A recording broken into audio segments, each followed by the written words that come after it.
والصلاة والسلام على أشرف الأنبياء والمرسلين نبينا محمد وعلى آله وأصحابه أجمعين ومن تبعهم بإحسان إلى يوم الدين. قال النبي صلى الله عليه وسلم: رغم أنف رجل دخل عليه رمضان ثم انسلخ قبل أن يغفر له. میرے محترم بزرگوں اور بھائیوں اور نوجوانوں، رمضان المبارک کا آخری عشرہ چل رہا ہے اور یہ وہ عشرہ ہے جو سب سے زیادہ اس میں محنت کی جائے، یا اللہ کے نبی صلی اللہ علیہ وسلم کا سب سے زیادہ اس عشرے میں مجاہدہ ہوتا تھا. لیکن آج آپ دیکھیں گے کہ سب سے زیادہ اس عشرے میں مسلمانوں کی عید کی تیاری ہوتی ہے. شروعات کے دنوں میں مسجد کی صفحیں بھری ہوتی ہیں، لیکن آخری عشرے میں مسجد کی صفحیں خالی ہو جاتی ہیں. جبکہ ہونا یہ چاہیے کہ محنت اخیر میں زیادہ ہونی چاہیے. خود ہمارے نبی صلی اللہ علیہ وسلم کا معاملہ یہ صحیح مسلم ہے کہ اللہ کے نبی صلی اللہ علیہ وسلم سب سے زیادہ آخری عشرے میں مجاہدہ کرتے تھے. اتنا مجاہدہ کہ آپ پورے سال میں اتنا نہیں کرتے تھے. دوسرے ایام میں، دوسرے دنوں میں آپ اتنا محنت نہیں کرتے جتنا آپ آخری عشرے میں کرتے تھے. لیکن ہمارا معاملہ الٹا ہے، اس لیے اس عشرے کو ضائع نہیں کرنا چاہیے. شاپنگ کی نظر نہیں کرنی چاہیے. شاپنگ کرنا ہے دن میں جائیں، تھوڑا جو کچھ لینا ہے ایک ہی دن میں لے کے چلے آئیں. بس ہر دن الگ الگ دن جانا، ہر دن جا کر کے الگ الگ سامان لانا، یہ عقل مندی نہیں. یہ تمہیدی بات تھی جو میں نے ابھی حدیث پڑھی آپ کے سامنے. رمضان کے حوالے سے ہے اور کئی بار آپ سن چکے ہوں گے. اللہ کے نبی نے فرمایا کہ رغم انف رجل دخل علیہ رمضان ثم انسلخ قبل ان یغفر له، کہ اس آدمی کی ناک مٹی میں مل گئی، وہ آدمی برباد ہو گیا کام سے. عربی میں ایسا بولا جاتا ہے کہ وہ آدمی برباد ہو گیا، ہلاک ہو گیا. کون؟ جس پر رمضان کا مہینہ آیا اور چلا بھی گیا لیکن اس کی بخشش نہیں ہو پائی. ایک انسان کی بخشش نہیں ہوئی، رمضان چلا گیا، ایسا انسان نبی کی زبان سے بد دعا ہے اس کے لیے، یا نبی کی زبان مبارک سے اس کے لیے ہلاکت کے الفاظ ہیں. اس لیے رمضان یہ جنت کمانے کا ایک سیزن ہے، اپنے سارے گناہوں کی فائل ڈیلیٹ کروانے کا ایک سیزن ہے. جو آدمی اپنے سارے گناہوں کو اس مہینے میں معاف نہ کرا پائے اور رمضان چلا جائے، ایسا انسان برباد ہونے والا ہے. آپ دیکھیں گے شروعات جب رمضان کی شروعات ہوتی ہے تو بہت سارے لوگوں کے ذہن میں ایک جذبہ ہوتا ہے کہ اس بار رمضان بہت اچھے سے گزاریں گے. ایسا جذبہ ہوتا ہے، کوئی بھی ہو، پڑھا لکھا ہو، ان پڑھ ہو، ایک جذبہ ہوتا ہے کہ اس سال رمضان اچھے سے گزاریں. لیکن جب رمضان شروع ہوتا ہے تو شروعات میں جوش ہوتا ہے، شروع میں جذبہ ہوتا ہے، وہ نیا پن ہوتا ہے. تھوڑا ایک دن، دو دن، تین دن، چار دن، جیسے جیسے رمضان بڑھتا ہے ویسے ویسے رمضان جیسے بڑھتا ہے مسجد کی صفائی گھٹتی ہے. اور پھر اس کے بعد عام دنوں میں اور رمضان کے دن میں کوئی فرق نہیں رہ جاتا، وہ عام دنوں کی طرح ہو جاتا ہے. رمضان چلا جاتا ہے، رمضان جانے کے بعد، عید ہونے کے بعد پھر چند نوجوان بیٹھتے ہیں، بولتے رمضان بہت جلدی چلا گیا، بہت جلدی گزر گیا. حالانکہ ایک مہینے میں ایک دن بھی کم نہیں تھا، پورا مہینہ اس کو ملا. لیکن یہ کہتا ہے رمضان بہت جلدی گزر گیا، سوچتا ہے اگلی بار رمضان بہت اچھے سے گزاروں گا. اس بار محنت نہیں کر پایا، اس بار توبہ نہیں کر پایا، اس بار دعائیں نہیں مانگ پایا، اس بار میں اپنے رب سے گڑ گڑا کے اپنے گناہوں کی معافی نہیں مانگ پایا. اگلی بار کتنے لوگ ہر سال ایسی پلاننگ کرتے ہیں، اگلی بار رمضان بہت اچھے سے گزارا. لیکن رمضان آتا ہے، چلا جاتا ہے اور یہ رمضان کے بعد جاتا ہے. تو اس لیے ہم ان لوگوں میں سے نہ بنیں کہ رمضان جانے کے بعد افسوس کریں کہ رمضان چلا گیا. اور رمضان کا جو مقصد تھا، کیا مقصد رمضان کا؟ مغفرت، اپنے سارے گناہوں کی معافی، جنت کمانے کا ایک سیزن ہے. اور دوسرا مقصد کیا ہے؟ گناہوں کی مغفرت کے ساتھ ساتھ دوسرا مقصد ہے ہماری زندگی میں اللہ کا تقویٰ ہے، اللہ کا ڈر ہے. جیسا کہ روزوں کا مقصد ہے. اللہ نے قرآن میں فرمایا لعلکم تتقون، تاکہ تمہاری زندگی میں تقویٰ آ جائے. تقویٰ کیسے پیدا ہوتا ہے؟ روزے سے تقویٰ کا کیا تعلق ہے؟ کبھی آپ غور کریں کہ روزے سے کیا تعلق ہے تقویٰ، کیسے پیدا ہوتا ہے تقویٰ؟ تقویٰ ڈر کو بولتے ہیں۔ ایک انسان کی زندگی میں اللہ کے خوف سے، گناہ سے بچنے والا بن جائے، کیمرے کے ڈر سے نہیں، لوگ دیکھ رہے ہیں اس لیے گناہ نہیں کر رہا ہے، نہیں، لوگ کیا بولیں گے نہیں، وہ اس لیے بچنے والا ہو، اس لیے گناہوں کو چھوڑنے والا ہو کیونکہ اللہ تعالیٰ نے اس کو منع کیا۔ اس کا نام تقویٰ ہے۔ وہ چاہے گھر میں ہو، چاہے گھر کے باہر ہو، مسجد کے باہر ہو، اکیلے میں ہو، لوگوں کے بیچ میں ہو، اللہ کا ڈر۔ روزہ کیسے پیدا کرتا ہے؟ ایک آدمی روزے میں ہے، روزے میں 3 چیزیں منع ہیں، کھانا، پینا اور شہوت۔ کھانا حلال ہے، پینا حلال ہے اور بیوی سے تعلقات قائم کرنا حلال ہے، عام دنوں میں بھی اور رمضان کی راتوں میں بھی، لیکن روزے کی حالت میں منع ہے۔ آپ نے کبھی سوچا کہ 3 حلال چیزوں سے اللہ کیوں منع کرتا ہے؟ یہ 3 حلال چیزوں سے اللہ تعالیٰ روزے میں کیوں منع کیا؟ اللہ تعالیٰ روزے کی حالت میں یہ 3 چیزوں سے روک کے، منع کر کے بندے کے اندر سیلف کنٹرول پیدا کرنا چاہتا ہے۔ سیلف کنٹرول، رکنے کی طاقت، اپنے آپ کو کنٹرول کرنے کی طاقت۔ ایک آدمی گھر میں اکیلا ہے، کوئی نہیں ہے، پیاس لگی ہے، فریج کھولتا ہے، بہت ٹھنڈا ٹھنڈا لگتا ہے لیکن پیتا نہیں ہے، نہیں پیتا ہے۔ پانی حلال ہے لیکن پیتا نہیں ہے، کیوں؟ اللہ نے منع کیا، روزہ۔ اکیلا گھر میں ہے، کوئی نہیں ہے، کھا سکتا، کوئی دیکھنے والا نہیں ہے، بیوی بھی نہیں ہے، بچے بھی نہیں، کوئی نہیں، اکیلا کر کے لیکن نہیں کھاتا، نہیں کھاتا۔ وضو بناتے بناتے پانی پی سکتا ہے، کوئی دیکھے گا اس کو؟ نہیں دیکھے گا، لیکن نہیں پی، اتنا بچتا ہے، اتنا بچاتا ہے کہیں حلق نہ چلا جائے، کل نہیں کرتا تو بچاتا حلق نہ جائے۔ یہ ڈر کہاں سے، یہ بچنے کی طاقت آئی کہاں سے؟ ایک آدمی وہ پانی جو حلال ہے، کھانا حلال ہے، بیوی ہے، لیکن ایک آدمی بچتا ہے نہیں، اب روزے کی حالت میں نہیں بچتا ہے، کیوں؟ اللہ نے منع کیا۔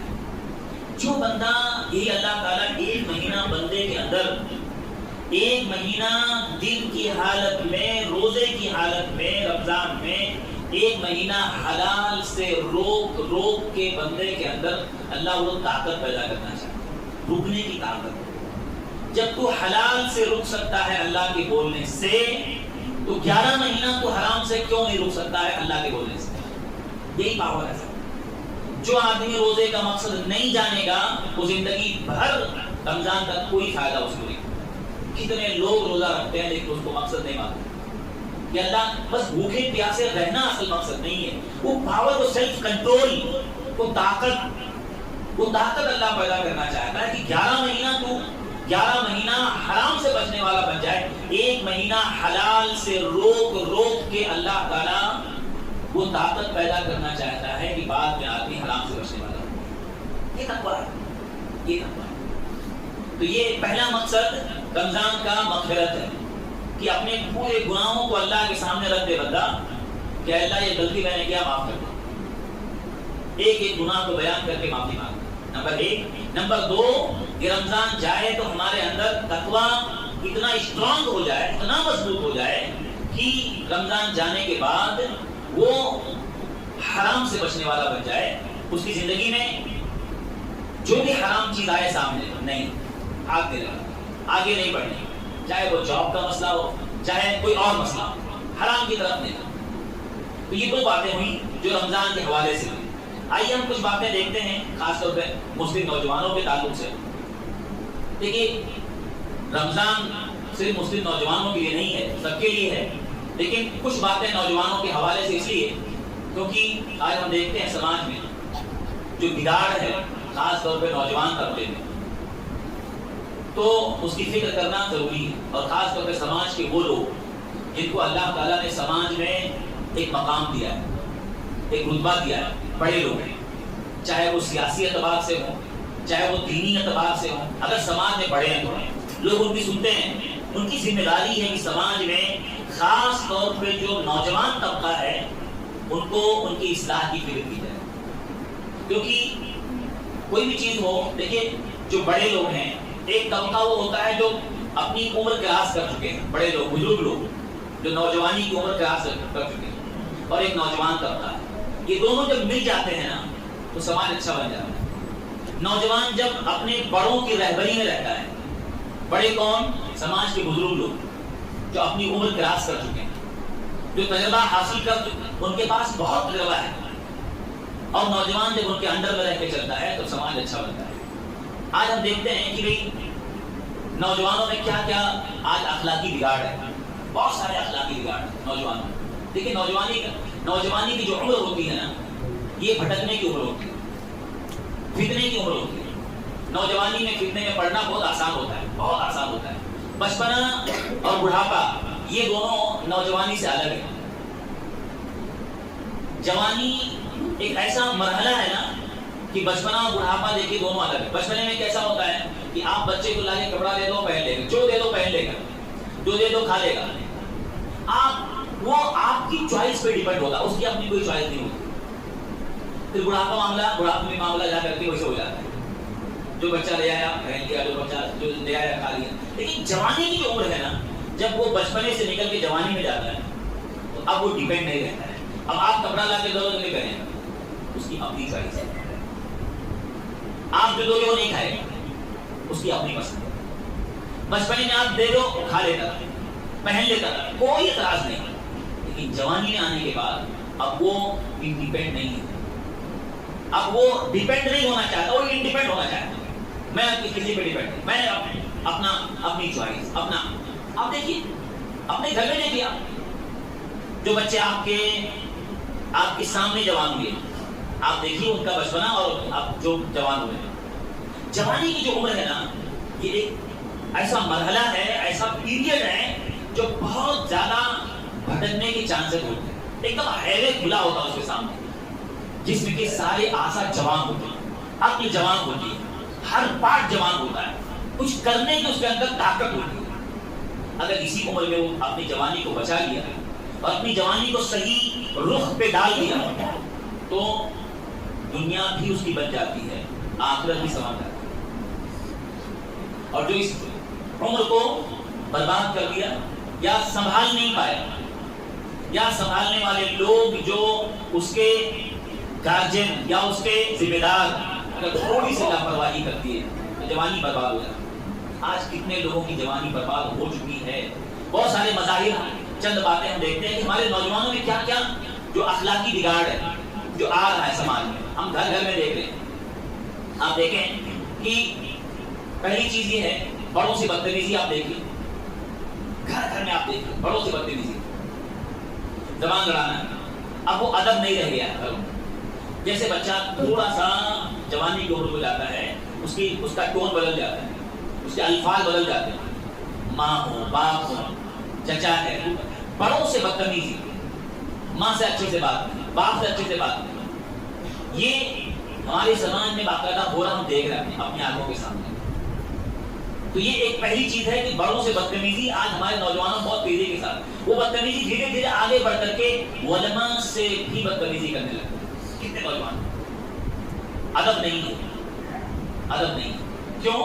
اس لیے کہ اب اس کی تربیت میں کہیں نہ کہیں معاملہ یا کہیں نہ کہیں بگاڑ آیا، تربیت میں کھوٹ ہے۔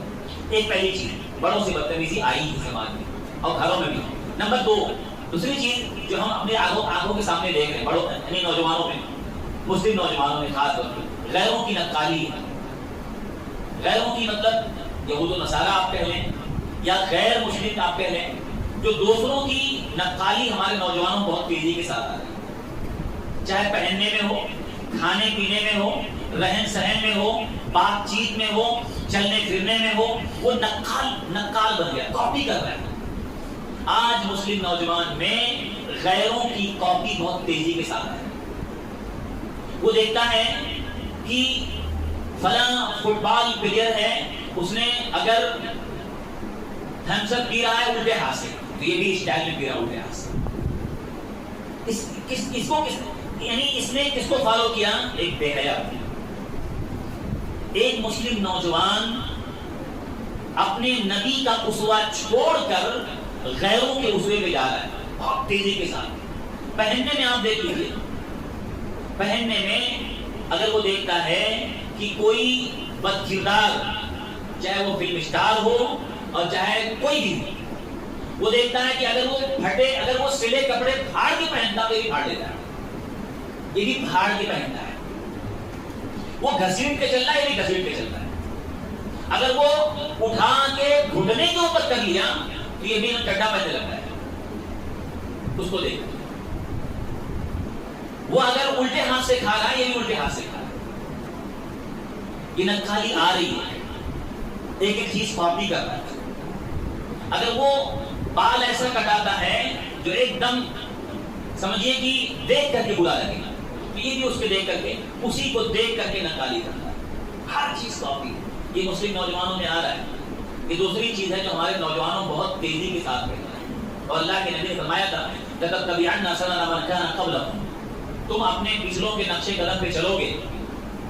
نبی نے پہلے بتایا تھا، خبر دیا تھا کہ پہلوں کے نقشے قدم پہ چلو گے، اور ہاتھ بالش یہاں تک کہ اگر کوئی اس یعنی یہود و نصارہ میں سے کوئی اگر گوہ کے بل میں نہیں گیا ہوگا تو بھی جاؤ، اتنا ناپ طور کی اتباع کرو۔ صحابہ نے پوچھا اللہ کے رسول کون ہے یہ لوگ؟ یہود و نصارہ؟ آپ نے کہا کون ہے، اس کے علاوہ کون؟ تو یہ ایک دوسری چیز ہے، اب بہت بچانا بہت ضروری ہے، اپنے نوجوانوں کو، اپنے گھر میں اپنی اولاد کو بچانا بہت ضروری ہے، اپنے نبی کا اسوہ بتانا بہت ضروری ہے۔ ہماری زندگی میں، ہماری اولاد کی زندگی میں، ہمارے نوجوانوں کی زندگی میں آئیڈیل کون ہونا چاہیے؟ محمد رسول اللہ صلی اللہ علیہ وسلم۔ یہ کامیابی ہے، اسی میں کامیابی ہے، ورنہ دوسروں کی نقالی کرنے میں صرف ایک وقت کی لذت ہے، وقتی ذہنی غلامی ہے۔ ایک آدمی اتنا غلام بن چکا ہے، ایک مسلمان غلام بن جائے کہ دوسروں کے نقشے قدم پہ چلنے کے لیے غلام ہو، یہ ذہنی غلامی ہے، نکلنا چاہیے۔ ایسے ہی تیسری چیز ہے جو ہمارے نوجوانوں میں بہت تیزی کے ساتھ آ رہی ہے، وہ کیا ہے؟ بہت تیزی کے ساتھ، اور یہ تو ایسا ہے کہ کوئی جگہ باقی نہیں بچی الا وہ کیا ہے؟ عشق بازی، تعشق، بے حیائی۔ یہ وہ بے حیائی ہے جس نے کتنے نوجوانوں کی زندگیاں تباہ کر دی، چاہے وہ لڑکے ہوں چاہے لڑکیاں ہوں، مرد ہو عورت، عشق بازی، افیئر۔ یہ پڑھے لکھے سماج میں زیادہ ہے، یا پڑھے لکھے لوگوں میں زیادہ ہے یہ گندگی، جو جتنا زیادہ ہائی ایجوکیٹڈ ہے اس کی آئے برائی پائی جاتی ہے، افیئر والے، اور بھی ہے لیکن وہاں زیادہ ہے۔ کالجز آپ دیکھ لیجیے، آفیسر دیکھ لیجیے، کال سینٹرز دیکھ لیجیے، وہاں یہ گندگی ہے۔ کتنے نوجوان اسکول کے بعد جب وہ کالج کی زندگی میں جاتے ہیں، اسکول کا بہت اچھا ہوتا ہے، بہت اچھا، نماز کے پابند ہوتے ہیں، جیسے جس دن وہ کالج کی زندگی میں جاتا ہے وہاں ایک الگ ماحول ہوتا ہے، وہاں ایک الگ دنیا ہوتی ہے، وہاں پڑھنے سے زیادہ دکھانا ہوتا ہے، پڑھنے سے زیادہ نمائش ہوتی ہے، اپنے آپ کو دکھانا، اور پھر اس کے بعد دھیرے دھیرے وہاں جانے کے بعد اس ماحول میں ڈلتا ہے۔ بیچاری ماں کپڑے دھو کے اس کو دیتی ہے، اس کا پینٹ پریس کر کے دیتی ہے، میرا بیٹا کالج جا رہا ہے۔ کتنے نوجوان ان کی فیس بھرنے کے لیے باپ سیلری ایڈوانس لے رہا ہے، میرا بچہ پڑھ رہا ہے۔ کتنے غریب ماں باپ کے گھر میں واشنگ مشین نہیں ہے، نہیں خریدتی ہے ماں کیونکہ پیسے نہیں، میرا بیٹا اپنے ہاتھ سے دھو کر کے دیتی ہے، پریس کر کے، میرا بیٹا جا رہا ہے، کل یہ بڑا ہوگا، کمائے گا، ہم خرید لیں گے۔ کتنی امیدیں کتنے ماں باپ کے نوجوانوں سے، میرا بیٹا ہے پڑھ رہا ہے، اس کو نہیں معلوم یہ پڑھنے جا رہا ہے کہ وہاں جانے کے بعد کیا کر رہا ہے۔ کتنے نوجوان اپنے ماں باپ کو دھوکے میں رکھے ہیں، ماں باپ ایک امید لگا کے بھیجتے ہیں، میرا بیٹا جا رہا ہے۔ وہاں کتنے نوجوان جا کے کینٹین میں کیا کرتا ہے؟ بک کو پیچھے دبا کے کہاں کہاں گھومتا ہے، کہاں کہاں جا کے بیٹھتا ہے۔ کتنے لوگ ہیں، سب کی بات نہیں کر رہے ہیں، اکثریت، میجارٹی۔ اور اس کے بعد دھیرے دھیرے وہ ایسے فتنے پڑ جاتا ہے جس کو ہم افیئر کہتے ہیں، عشق بازی کہتے ہیں، تعشق کہتے ہیں۔ اور یہ وہ فتنہ ہے جو انسان کو دیوانہ بنا دیتا ہے، دیوانہ، پاگل پن ہوتا ہے۔ پڑھائی چوپٹ، یا اگر کوئی بزنس مین ہے، کاروبار کر رہا، دکان بند ہو گئی، جاب چلی گئی، کتنے لوگ اس فتنے پڑے برباد ہو گئے۔ ایک بار جب زندگی میں کوئی دل میں بیٹھ گیا نا، ایک بار دل میں بیٹھ گیا تو پھر کسی کو سنتا نہیں ہوگا، کسی کو سنتا ہے۔ الاثم حواء القلوب، عبداللہ بن مسعود نے قول ہے کہ جو گناہ ہوتا ہے نا وہ دل پہ چپک جاتا ہے، گناہ دل پہ چپک جاتا ہے، چپک جلدی چھوٹتا نہیں۔ پھر ماں باپ سمجھائیں ان کی بات بری لگتی ہے، دوست سمجھائیں برا لگتا ہے، جو اس کے خلاف بولے گا سب اس کی نگاہ میں دشمن ہے۔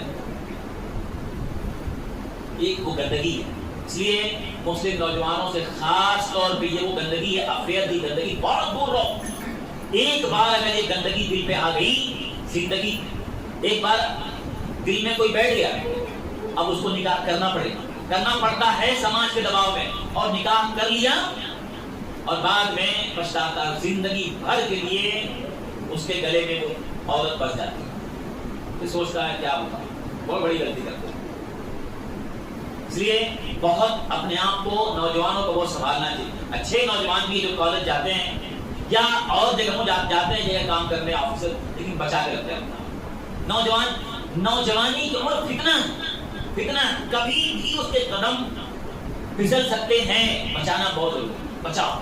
تو یہ نوجوانوں میں یہ تیسری چیز ہے جو افریت کی گندگی ہے۔ بلکہ اس گندگی کو منانے کے لیے آپ دیکھیں، آج تو باقاعدہ 14 فروری کو یہ گندگی منائی جاتی ہے۔ 14 فروری کو ویلنٹائن ڈے کے نام سے یہ گندگی کو اتنا نمائش کی جاتی ہے، منایا جاتا ہے۔ بچائیں اپنے بچوں کو اور اپنے آپ کو اس گندگی میں، کبھی یعنی کتنا ہے دور بھاگیں۔ خاص طور پہ عورت کے معاملے میں دیکھیے، مال، عورت، عزت، شہرت، یہ 4 چیز ہے جو کتنا ہے، ان 4 چیزوں میں قدم پھسلتے ہیں۔ اس کو یاد رکھو اچھی طرح سے۔ مال کے معاملے میں آدمی قدم پھسلتے ہیں، مال کے معاملے میں، عورت کے معاملے میں قدم پھسلتے ہیں۔ نبی نے پہلے بتا دیا کہ میری امت کے مردوں کے لیے سب سے زیادہ جو نقصان، سب سے برا یا سب سے بڑا جو ڈینجر میں فتنہ چھوڑ کے جا رہا ہوں، یا سب سے بڑی آزمائش کیا ہے، وہ عورت بری نہیں ہے، لیکن عورت آزمائش کا ذریعہ ہے، قدم پھسل سکتے ہیں، اچھے لوگ قدم پھسل جاتے ہیں۔ اور عزت کی طلب، جو آدمی عزت کمانے کے لیے کچھ بھی کر رہا ہے، عہدہ پانے کے لیے کچھ بھی کر رہا ہے، تو یہ کتنا ہے۔ تو اس لیے نوجوانی کی عمر میں خاص طور پہ عشق بازی سے، ان سب چیزوں سے بچیں، ایک دم اپنے آپ کو بچائیں۔ ایسے ہی چوتھی چیز ہے فضول خرچی، شوق پورا کرنا۔ یہ نوجوانوں بہت عام، فضول خرچی، ماں باپ کا پیسہ ابا کما رہے ہیں، بھائی کما رہا ہے، اور یہ فضول خرچی اڑا رہا ہے، شوق پورا، مہنگی موبائل چیز بیٹھ کے ٹائم پاس کرتا ہے۔ ایک ہوتا ہے ضرورت پوری کرنا، ایک ہوتا ہے شوق پورا کرنا۔ آپ ضرورت پوری کریں کوئی مسئلہ نہیں، آپ کو اگر حاجت ہے کسی چیز کی آپ لیجیے، لیکن حاجت نہیں، آپ کی ضرورت اس سے کم میں پوری ہو سکتی ہے، لیکن شوق پورا کرنا۔ شوق، کتنے نوجوانوں کو آپ دیکھیے صرف اس کو حاجت نہیں ہے لیکن شوق، اس کو وہ بائک چاہیے، شوق دوسروں کو دیکھ کر۔ آج فضول خرچی بہت تیزی کے ساتھ نوجوانوں پھیل رہی ہے، تیزی کے ساتھ نوجوانوں فضول خرچی، اور اللہ فرماتا ہے قرآن کے اندر مبذرین کانوا اخوان الشیاطین، فضول خرچی کرنے والے شیطان کے بھائی۔ اس لیے نوجوانوں خاص طور پہ آپ کو جو ضرورت ہے وہ آپ لیجیے، لیکن اپنے والد کا یا اپنا ہی، اپنے پیسے کا بیجا استعمال کریں۔ عقل مند دنیا کا انسان وہ ہے جو پیسے کا صحیح استعمال کرتا ہو، پیسے کا صحیح استعمال جو جانتا ہو وہ دنیا کا عقل مند انسان ہے، اور جو پیسے کو ضائع کرنا جانتا ہو، کچھ کام کرے، وہ بیوقوف انسان ہے۔ اس لیے فضول خرچی سے بچاؤ اپنے آپ کو۔ ایسے ہی ایک 5ویں چیز ہے مسلم نوجوانوں میں، وہ نشے کی چیز، نشہ، سگریٹ، تمباکو، بیڑی، نشہ خوری، یہ بہت تیزی کے ساتھ عام ہوتا ہے، اور یہ سیکھ کے کہاں جاتا ہے؟ دوستوں سے، بری صحبت سے سیکھ کے آتا ہے۔ کتنے بچے ایسے ہوتے ہیں، شریک ہوتے ہیں، اسکول کے لائن دیتا تھا، شریک ہوتا ہے، کالج میں گیا، کوئی دوست ملا کوئی دوست، اب وہ سگریٹ پی رہا ہے، اس کو بولتا تو بھی لے، یہ بولتا نہیں، میں نے 1 دن ہوا، 2 دن ہوا، پھر بولتا لے، ایک بھوک تو مار، یہ بولتا نہیں، بچاتا اپنے آپ کو، لیکن کتنا دن بچا، کچھ دن کے بعد یہ اپنے آپ کو شرم محسوس کرتا ہے کہ سارے میرے دوست ایک میں اکیلا، وہ اکیلا محسوس کر کے ایک دن وہ اس کے ساتھ شریک ہوتا ہے اور پینا شروع کر دیتا ہے۔ تو سگریٹ سے آگے بڑھ کے دھیرے دھیرے گٹھا اور تمباکو اور پتہ نہیں پھر اس کے بعد دھیرے دھیرے فلمیں دیکھنا اور پتہ نہیں کہاں تک پہنچ جاتا ہے۔ یہ ساری چیزیں آتی ہیں، کیوں آتی ہیں؟ یہ ساری چیزیں بری صحبت سے آتی ہیں۔ اس لیے اپنے بچوں کو بھی اور اپنے آپ کو بھی بری صحبت سے بچانا، کبھی بھی غلط دوستی نہیں کرنی۔ تو یہ وہ چیزیں ہیں، میں نے 2-4-5 باتیں جو ہمارے سامنے اور سماج میں دکھ رہا، اور بہت ساری برائیاں ہیں سماج کی، لیکن یہ وہ اس کا کیا کیا جائے، کس طرح سے اس کا کیا حل ہے، ایک مثالی نوجوان، ایک اچھا نوجوان کیسے بنائے اپنے آپ، کیا کرنا چاہیے، علاج کیا ہے؟ دیکھیے اللہ نے قرآن میں اصحاب کہف کا واقعہ بیان کیا۔ اللہ نے کہا کہ انہم فتیۃ آمنوا بربہم وزدناہم ہدی، وہ نوجوان تھے۔ ہمیشہ ہم سورہ کہف پڑھتے ہیں نا جمعہ کے دن، خاص طور پہ کبھی بھی آپ پڑھ سکتے ہو اس کو، لیکن جمعہ کے دن ہم پڑھتے ہیں۔ آخر اصحاب کہف یا سورہ کہف میں کیا ہے، سورہ کہف میں ہے کیا؟ اس میں 4 واقعے بیان کیے ہیں۔ پوری سورہ کہف میں 4 واقعہ ہیں اور وہ چاروں قصے اپنی جگہ پہ الگ الگ، ان چاروں میں 4 فتنے کا انسان شکار ہوتا ہے۔ تو کیسے فتنے سے بچا جائے اس میں سبق۔ ایک انسان کی دینداری پر فتنہ آتا ہے، اس کا دین برباد ہوتا ہے، تو دین کو بربادی سے کیسے بچائے؟ اصحاب کہف کو پڑھیں، یاد کریں۔ اصحاب کہف وہ چند نوجوان تھے اور وہ صحیح راستے پہ آ گئے تھے، لیکن ان کو بادشاہ جو کفر والا تھا، کافر تھا، وہ ان نوجوانوں کے دین سے ان کو پھیرنا چاہتا تھا، صحیح راستے سے ہٹانا چاہتا تھا، لیکن وہ اپنے دین کو بچانے کے لیے بھاگ گئے۔ یہ سورہ کہف جو ہم پڑھتے ہیں نا، وہ اصحاب کہف کا واقعہ ہماری زندگی میں سبق آنا چاہیے۔ وہ چند نوجوان تھے جنہوں نے اپنے دین کو اور اپنی جو ہے ہدایت کو جس پہ آئے تھے اس کو بچانے کے لیے گھر چھوڑ دیا، بھاگ گئے، اور جب بھاگ گئے تو اللہ سے دعا کیا کہ اے اللہ ہم تو اب چلے آئے ہیں، اے اللہ ہمارے لیے اپنی رحمت کو پھیلا دے۔ تو دعا پوری دیکھی، اللہ نے کہا وَرَبَطْنَا عَلَىٰ قُلُوبِهِمْ، ہم نے ان کے دلوں کو مضبوط کیا اور اللہ نے ان کی حفاظت کیا، کار میں سلا دیا، پورا واقعہ۔ یہاں سبق یہ ہے کہ وہ نوجوان تھے، اور آج ہم ہر نوجوان جب سورہ کہف پڑھے تو اصحاب کہف کا واقعہ اپنی زندگی میں سبق لے اور ویسا بننے کی کوشش کرے کہ اپنے دین اور اپنے جو ہے عزت اور اپنے ایمان کی حفاظت کرے۔ تو پہلی چیز یہ ہے کہ کیسے کیا کرنا چاہیے۔ نمبر 1، وقت کی قدر کرنا چاہیے، وقت کی قدر کریں۔ پہلے ہر نوجوان، بڑے بھی چھوٹے بھی، ہم سب لوگ، خاص طور پہ نوجوانوں کے وقت کو برباد کرنا ہے۔ ایک بار وقت چلا گیا نا پھر نہیں ملے گا۔ کتنے لوگ آج پچھتا رہے ہیں۔ ایک بار سوئی کا کانٹا گیا نا، 1 منٹ گیا آپ کی زندگی کا، 1 منٹ کا ہو گیا، واپس نہیں آئے گا۔ اس لیے اپنے وقت کا صحیح استعمال کریں، وقت کو برباد نہ کریں۔ قیامت کے دن وقت کے بارے میں سوال ہوگا، عن عمرہ فیما افنیٰ، عمر کا، عمر مطلب پورا، علماء نے کہا وقت، عمر سے مراد علماء نے وقت لیا ہے۔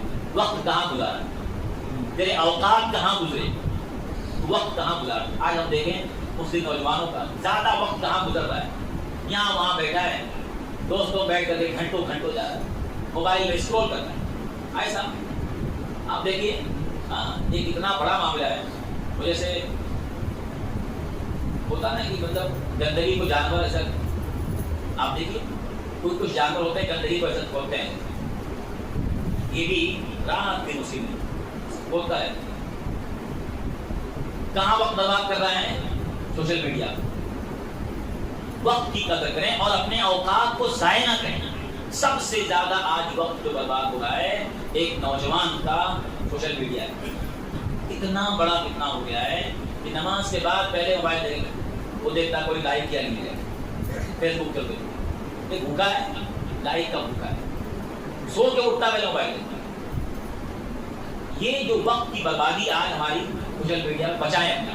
آپ موبائل استعمال کریں، سوشل میڈیا آج ایک ضرورت ہے، آپ استعمال کریں، لیکن اپنے وقت کو برباد نہ کریں۔ آپ کو معلوم، عقل مندی یہ ہے کہ آپ کو معلوم ہونا چاہیے کہ میرا کون سا وقت کہاں لگ رہا ہے، میں کتنا دیر لگا رہا ہوں. یہ پہلی چیز ہے، وقت کی قدر کریں، کہ قیامت کے دن اللہ تعالیٰ اس کے بارے میں حساب لے گا. سوال ہوگا عن عمرہ فیما افنی، 5 سوال ہوں گے نا، ان میں سے ایک پہلا سوال عن عمرہ فیما افنی، تیرے وقت کہاں گزرے. عمر کہاں گزری مطلب تیرے اوقات کہاں لگے. تو ایک وقت ایسا اپنے وقت کا صحیح استعمال کریں، خاص طور پر مسلم نوجوان وقت کا صحیح استعمال کریں اور اپنی زندگی سے وہ چیزیں نکال دیں جو آپ کی زندگی کو برباد کرنے والی. اس لیے اللہ کے نبی کی حدیث ہے من حسن اسلام المرء ترکہ ما لا یعنی. ایک انسان کے اسلام کی، ایک مسلمان کے اسلام کی خوبی یہ ہے کہ وہ ان چیزوں کو چھوڑ دے جس کا کوئی فائدہ نہیں، جس کا کوئی فائدہ نہیں آپ وہ زندگی سے نکال دو. اتنی بہترین زندگی بن جائے گی، وہ سکون کی نیند آئے گی، سکون کی نیند آئے گی. آپ زندگی سے وہ نکال دو جو آپ کے لیے کوئی فائدہ نہیں. آپ کچرا نکال دو زندگی سے. آپ کے گھر بہت چھوٹا لگتا ہے لیکن آپ گھر میں صفائی کر دو، جو گھر میں کوئی کام کا نہیں ہے نکال کے پھینک دو. ابھی دیکھیے گھر بڑا ہو جاتا ہے. گھر میں اگر کوئی چیز کام کی نہیں ہے آپ نکال دو، گھر بڑا ہو جاتا ہے. ایسے ہماری زندگی میں جو چیز کام کی نہیں ہے آپ زندگی سے نکال دو، آپ کی زندگی میں سکون آ جائے. اس لیے پہلی چیز ہے وقت کو برباد مت کریں، وقت کو ضائع مت کریں، اس کو کام میں لائیں، کیونکہ اس کے بارے میں حساب ہونے والا ہے. اور اس کا صحیح استعمال کریں. آپ پڑھائی کیجیے، اگر آپ کالج کے اسٹوڈنٹ ہیں آپ پڑھائی کیجیے اور اپنے وقت کو بانٹیے، اتنا پڑھائی کے لیے، اتنا اس کے بعد اور دوسرے کام کے لیے، گھر کے اور دوسرے کام کے لیے. تو اس کو آپ بانٹیے کیا کرنا ہے.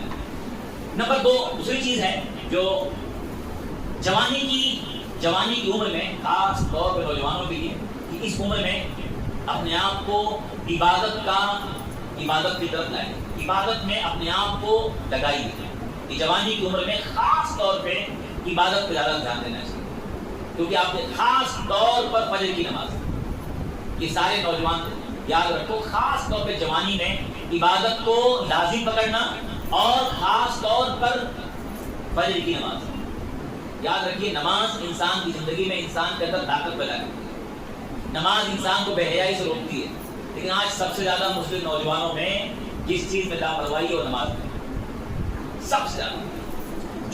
جو بے حیائی سے روکنے والی چیز تھی شیطان نے اسی سے کاٹ دیا، شیطان نے وہی سے کاٹ دیا، کنیکشن کاٹ دیا.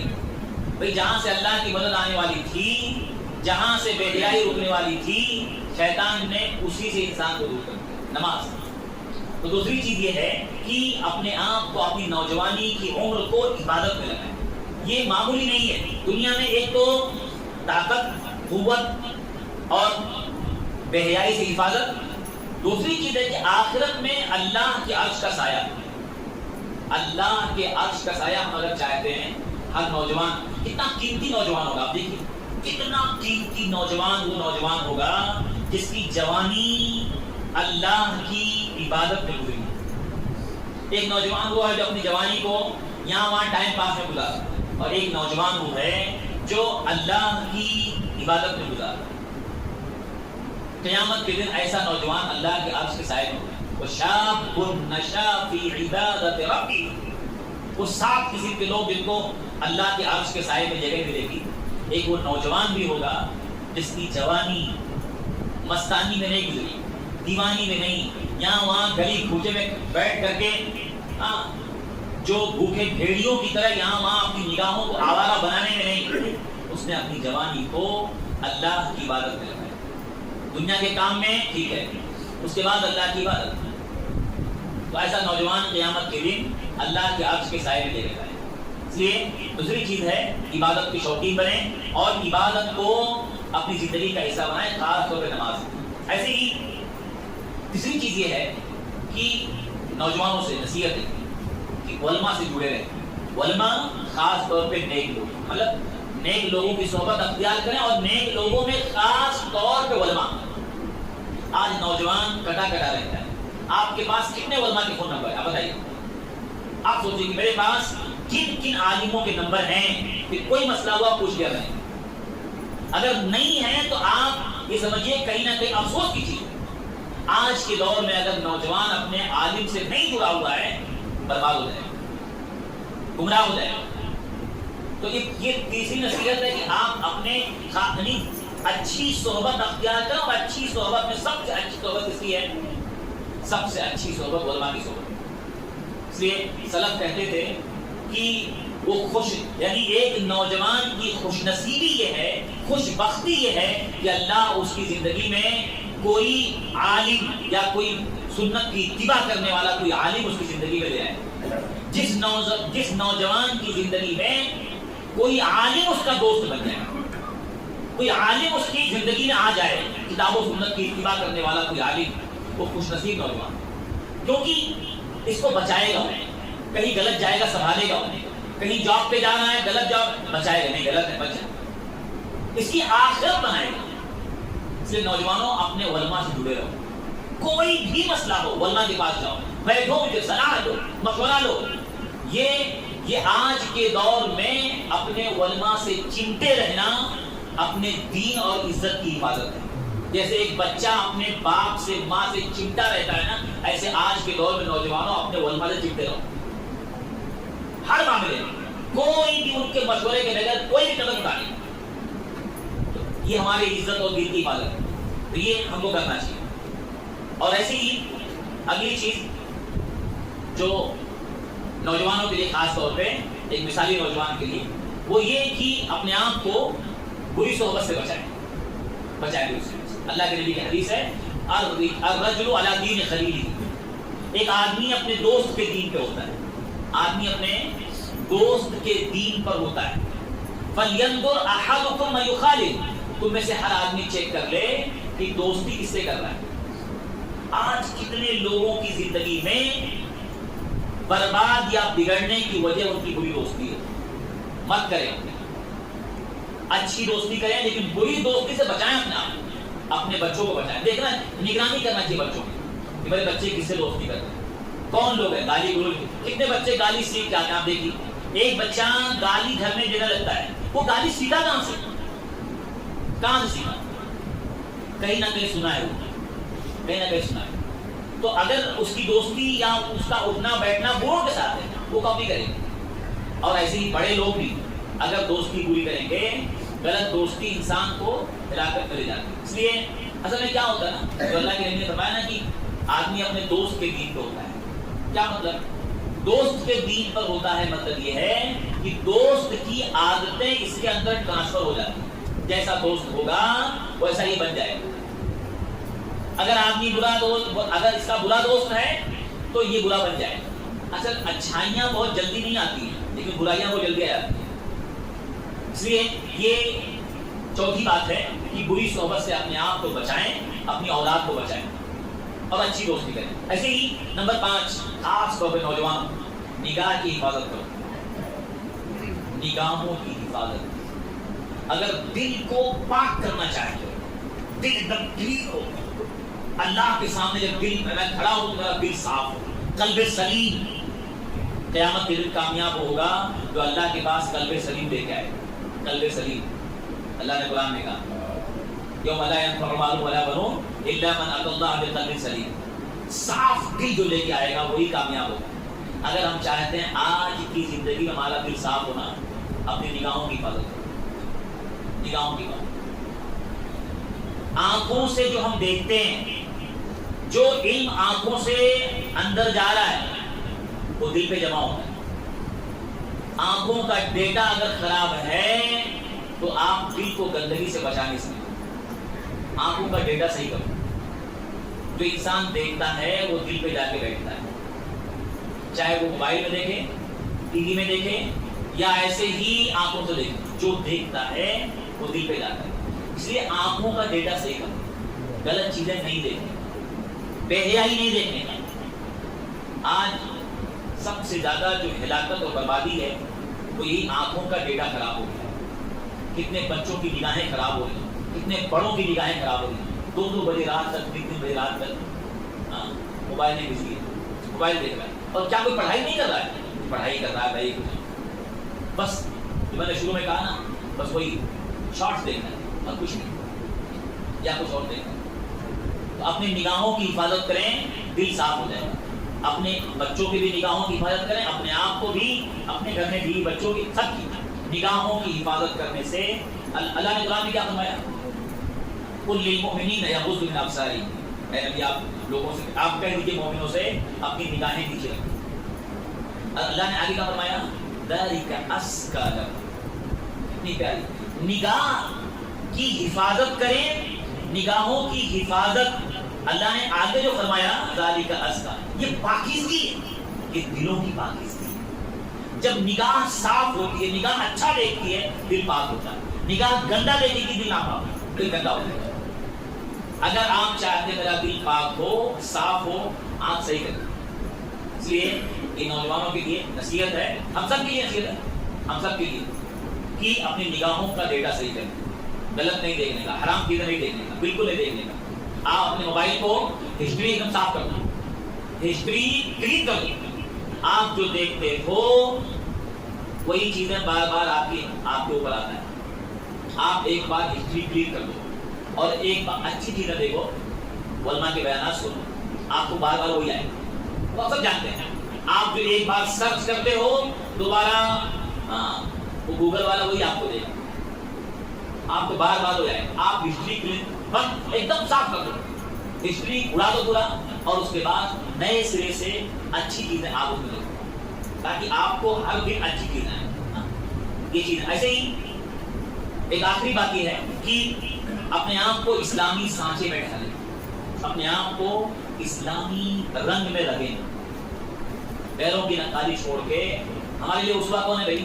لقد کان لکم فی رسول اللہ اسوۃ حسنہ، ہمارے لیے بہترین نمونہ، بہترین ماڈل کون ہے؟ محمد رسول اللہ صلی اللہ علیہ وسلم۔ ہم کو کسی اور کی نقالی کرنے کی ضرورت نہیں ہے، ہم اپنے آپ کو اسلامی سانچے میں ڈال دیں۔ ہمارا اٹھنا بیٹھنا، ہمارا لباس، ہمارا طور طریقہ، ہمارا چال چلن سب اسلامی ہو جائے۔ ہم کو کسی سے وہ نہیں کرنا ہے جیسا وہ کر رہا ہم کریں، نہیں، ہمارے نبی نے جیسا کیا ویسا کریں۔ ہمارے اللہ کو سب سے زیادہ پسندیدہ کون؟ نبی۔ اللہ کی نگاہ میں سب سے زیادہ پسندیدہ شخصیت کون ہے؟ محمد رسول اللہ صلی اللہ علیہ وسلم۔ ان سے زیادہ اللہ کی نگاہ میں پسندیدہ کوئی نہیں۔ تو جب اللہ کی نگاہ میں سب سے زیادہ پسندیدہ ہمارے نبی ہیں، تو ہمارے نبی ہماری زندگی میں ہماری پسند ہوگی۔ جو آپ نے کیا اور کریں گے، جیسا آپ کہتے تھے ویسے رہیں گے، جیسا آپ نے بتایا ویسا ہم کریں گے۔ اپنے آپ کو اسلامی سانچے میں ڈالیں، آپ کا لباس، ہمارا طور طریقہ، اٹھنا بیٹھنا، چلنا پھرنا، کھانا پینا سب اسلامی اعتبار سے۔ اور ایک آخری بات اس میں یہ ہے نوجوانوں کے لیے کہ دین سے جڑ کے دین کو پھیلانے میں مدد کرو، جو کچھ ہو سکے، جو کچھ ہو سکے آپ دین کو پھیلاؤ، سوشل میڈیا کے ذریعے سے یا کسی اور علماء کی رہبری میں رہ کر کے اپنے ایفرٹ کو لگاؤ۔ آج کتنے نوجوان ہیں الحمدللہ جو دین کو آگے بڑھانے میں، دین کو پھیلانے میں علماء کے ساتھ لگ کر کے ہیلپ کر رہے ہیں۔ تو آپ جو کچھ ہو سکتا ہے کہ میں دین کو کیسے پھیلاؤں، علماء کی رہبری میں رہ کر کے دین کو کچھ نہ کچھ آگے بڑھاؤں۔ یہ چند باتیں اللہ تعالیٰ آپ سب لوگوں کو جو ہے جتنی باتیں کہی گئی ہیں، ہم سب کو اللہ تعالیٰ اس رمضان سے یا یہ جو چند دن باقی رہ گئے ہیں، ان بقیہ چند دنوں سے اللہ تعالیٰ ہم سب کو فائدہ اٹھانے کی توفیق دے۔ آخری عشرہ جو چل رہا ہے اللہ تعالیٰ ہمیں اس کو زیادہ سے زیادہ اسے محنت کرنے کی، مجاہدہ کرنے کی توفیق عطا فرمائے۔ اللہ تعالیٰ ہمارے مسلم نوجوانوں میں جو بگاڑ ہے ہم سب کو مل کر اسے ختم کرنے کی توفیق عطا فرمائے۔ اللہ تعالیٰ جو بھی مسلم نوجوان ابھی دین سے دور ہیں، اے اللہ انہیں مسجد کا راستہ بتا دے، انہیں نماز کا پابند بنا دے۔ اے اللہ ان سب کی زندگی میں جو ہے قرآن اور ذکر اور تلاوت یہ ساری چیزیں اس کے لیے آسان کر دے۔ آمین یا رب العالمین۔ سبحانک اللہم و بحمدک، اشہد ان لا الہ الا انت، استغفرک و اتوب الیک۔